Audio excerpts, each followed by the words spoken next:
Since it's December 31st, the last day of the year 2025, papasok ang 2026 at ang New Year, this 12 midnight. So, gagawin ko po ngayon, magiging busy ako sa paglilinis bago pumasok ang taon at re-rearrange ulit ito mga nandito sa loob bago ko po gawin ang paghahanda ng mga pagkain at prutas mamaya. Ito muna po unahin namin.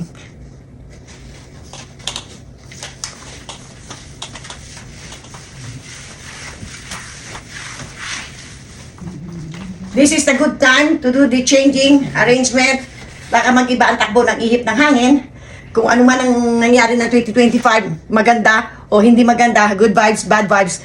I'm hoping and wishing this 2026 will be a new adventures, prosperity, good health, wealth, prosperous, happiness, peace, safety, and good fortune.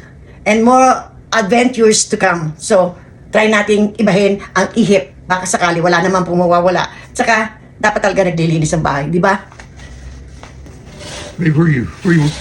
No, just leave it there, Daddy. Yeah. I'm still working in here. Okay. Just leave it there the way I put it here. Or you can put it on top of the bed for the meantime. Put it on the bed. Yeah. And after this living room, I'll go and fix the bedroom. Let me just move all the stuff, rearrange and put in a different direction. Let's try another angle.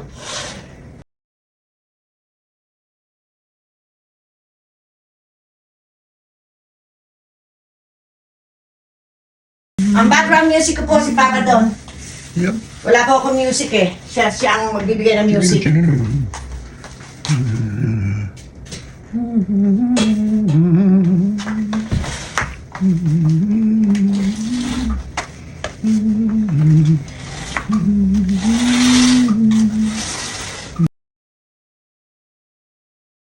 Hindi na pick up yung box kasi busy raw po sila. Kasi napaaga pong punta nila sa Houston. Na supposed to be every Thursday. Eh mukhang nagpunta sila Tuesday.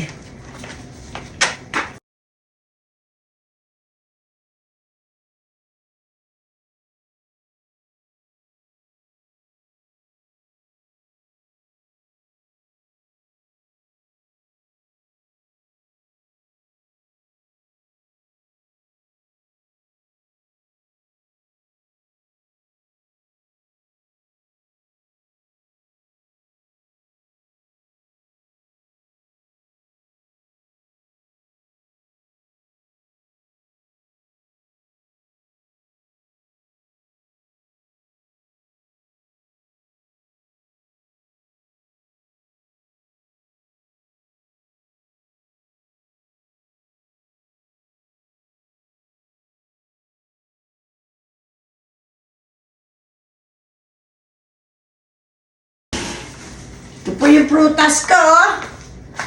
Hindi pa nasi-set up.